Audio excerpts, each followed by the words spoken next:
I like that the entire video is about connections to KGB, and then there's like a brief moment where they revealed a Mossad angle. Nice. We got Epstein files to discuss. Millions of pages of evidence from the Jeffrey Epstein investigation is drawing attention all over the world. This goes beyond new evidence of the sex abuser's friendship with King Charles's brother, Andrew. British authorities are also investigating this former UK lawmaker, Lord Peter Mandelson, for alleged abuse of public office. After the latest release posted photos of him and emails he sent to Epstein sharing confidential, market-sensitive information while in a government position. Accountability is what's being demanded here in Westminster and beyond, as Epstein's connections all over the world have been revealed. In fact, Poland is investigating possible links between Epstein and Russian authorities to determine whether he could have been working as a spy. Adriana? Yeah. When millions. I love that the meta is to just be like, no, Epstein actually for sure wasn't an Israeli agent, in spite of the numerous connections to Israel, in spite of all of his advocacy for Israel, in spite of all the work that he did for the Israeli government alongside Ehud Barak. It's actually, he's a Russian. He's a Russian agent. He's KGB. He's FSB. Fucking awesome. I love that. I love that the media is doing that instead. He probably was working with Russia. He was working with Israel and USA too. He probably worked with any intelligence agency that would have him. Yeah, no, I know. But it's kind of odd, don't you think?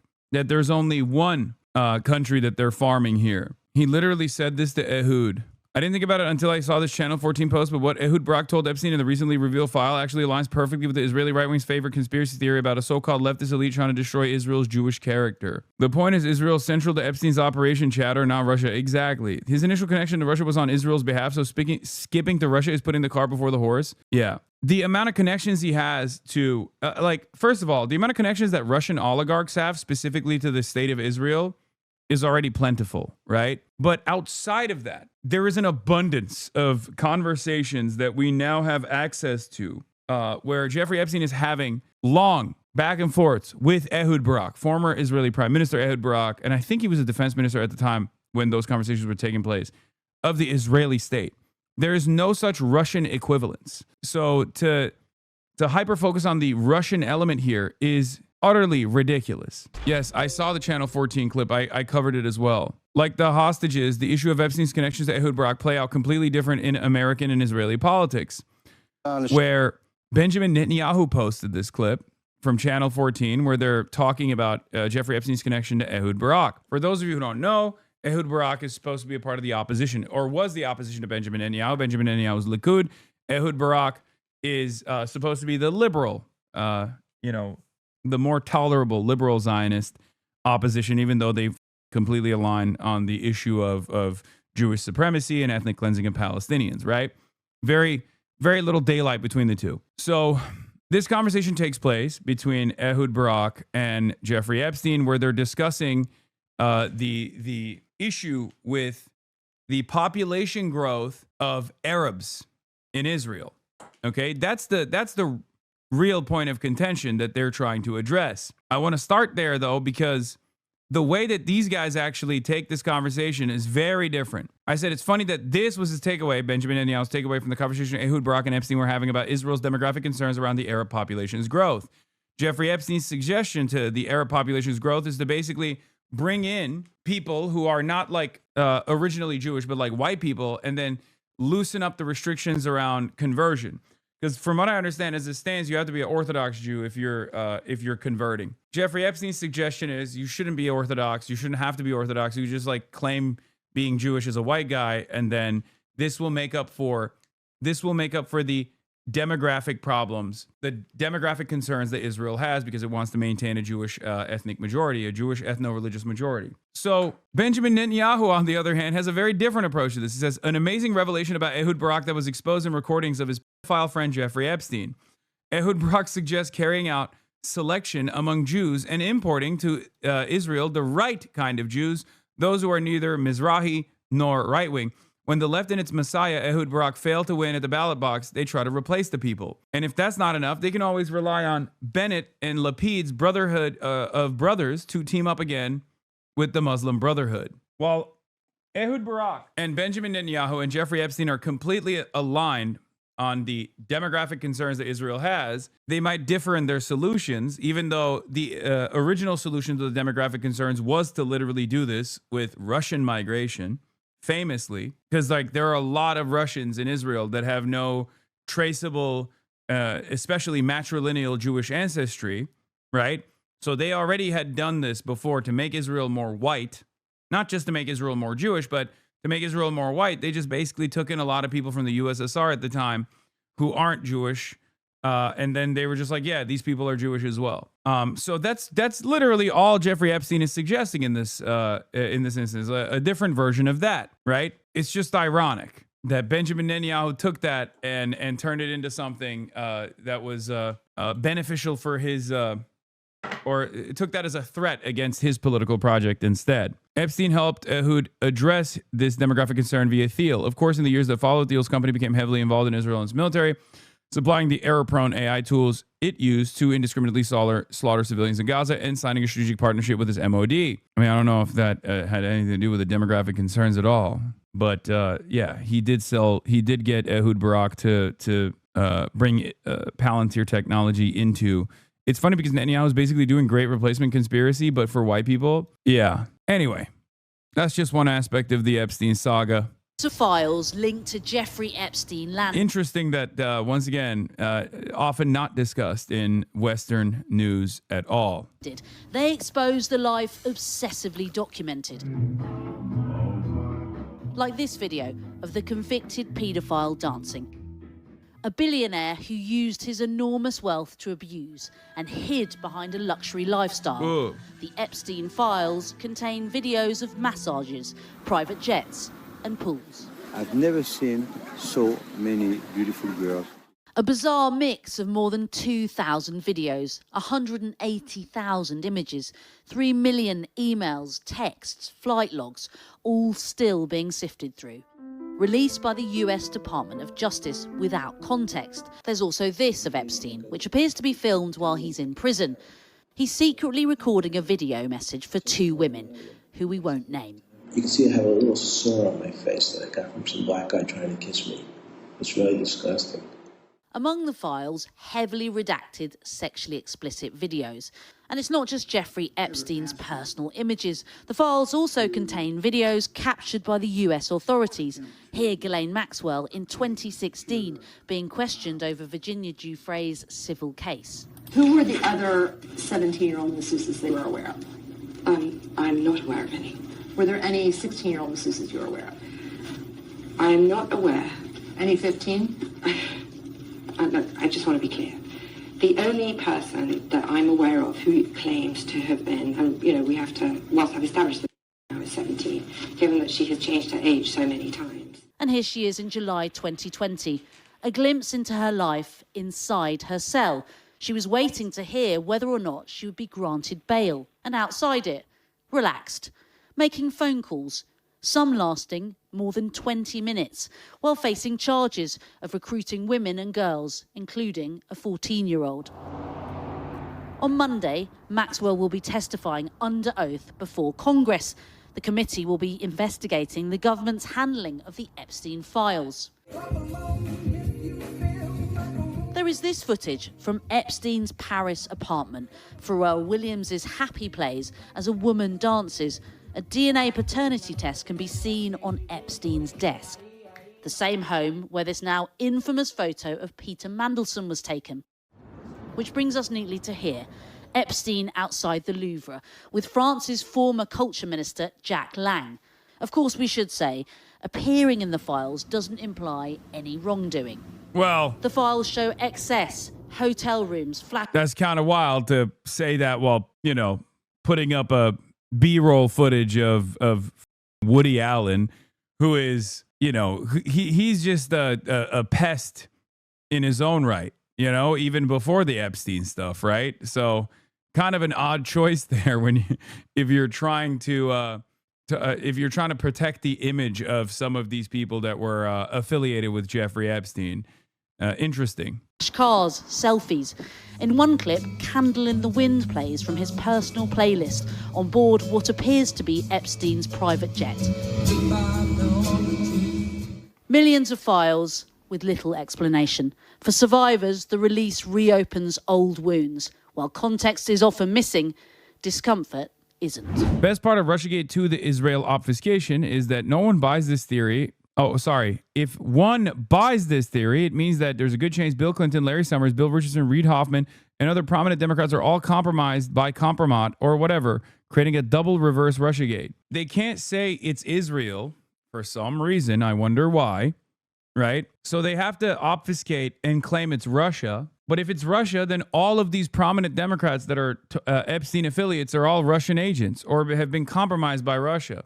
You can't have it both ways. This is a good way to formulate it. The problem with Russiagate and Russia angle of Epstein's isn't that they are wrong, but they are way, way too narrow. These are scandals of global oligarchy, of which the Russian component is but a subset. Yeah, both the Epstein scandal and Russiagate are about a sphere of elite impunity where American consultants, Russian oligarchs, Saudi princes, European politicians, Israeli intelligence figures, and British ex-spies all swim. This is silly, I'm sorry. His contact with Russia was limited, largely on behalf of Israel, and mostly pre-2014 invasion of Crimea when Russia was not non grata. There's overlap, but there's also distinct spheres of influence, and flattening into global oligarchy obscures this. His Israeli and U.S. contacts are 100 times more than his Russian ones. It's not even close, and boosting the latter obviously serves to obscure the former. That's precisely the reason why they're doing it, by the way. The reason why they're doing this, like, oh, there's a real Russian component to this investigation from Poland, but onward, is because they don't want to say Israel. And they think, oh, well, this way we can tie it and obfuscate the Israeli intelligence angle, and we can tie it to a foreign adversary that everyone can unconditionally get behind fighting against. Totally, nakedly, brazenly a distractionary technique. They're just trying to deflect away from the main point of contention here. And it's ironic because many people, either for like illegitimate and somewhat anti-Semitic reasons, or for the overwhelming majority, very legitimate and very, because they're capable of critical thinking, reasons such as that, it's Israel. It's so ridiculous. It makes no sense. Like, which one do you think is more prominent a fixture in Epstein's in Epstein's relationship with foreign with foreign spying with foreign intelligence agencies, Russia or Israel? Oh, maybe it's China. Yeah, exactly. Suspicions are growing and action is now being taken. For Polish Prime Minister Donald Tusk, the latest information... It's ironic because this reminds me of the Russiagate investigation that was conducted initially. As you guys know, I was never big on the Russiagate stuff regardless, although I did think that there was definitely enough evidence that Russia was meddling in the affairs of the U.S. election, as, great powers do. The ways in which the Democrats coped with the Hillary Clinton defeat was to tie everything back to Russia, right? They absolutely went above and beyond tying anything and everything back to Russia and Russian interference. It was ridiculous because it was a way to not do the proper autopsy of why Hillary Clinton had lost the election.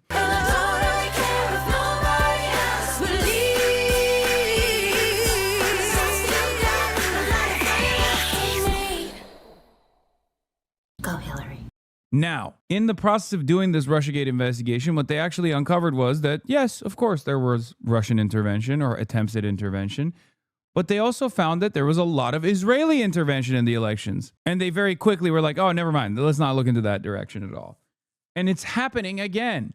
But this time, they are using the Russiagate angle, the Russian interference, Russian agent angle, as a way to obfuscate from something that every single person with like 2 working brain cells can comprehend. It's very interesting. Russiagate was top-down, manufactured by one powerful faction of the U.S. elite to cripple a rival faction. A daily stream of spy agency leaks to friendly media.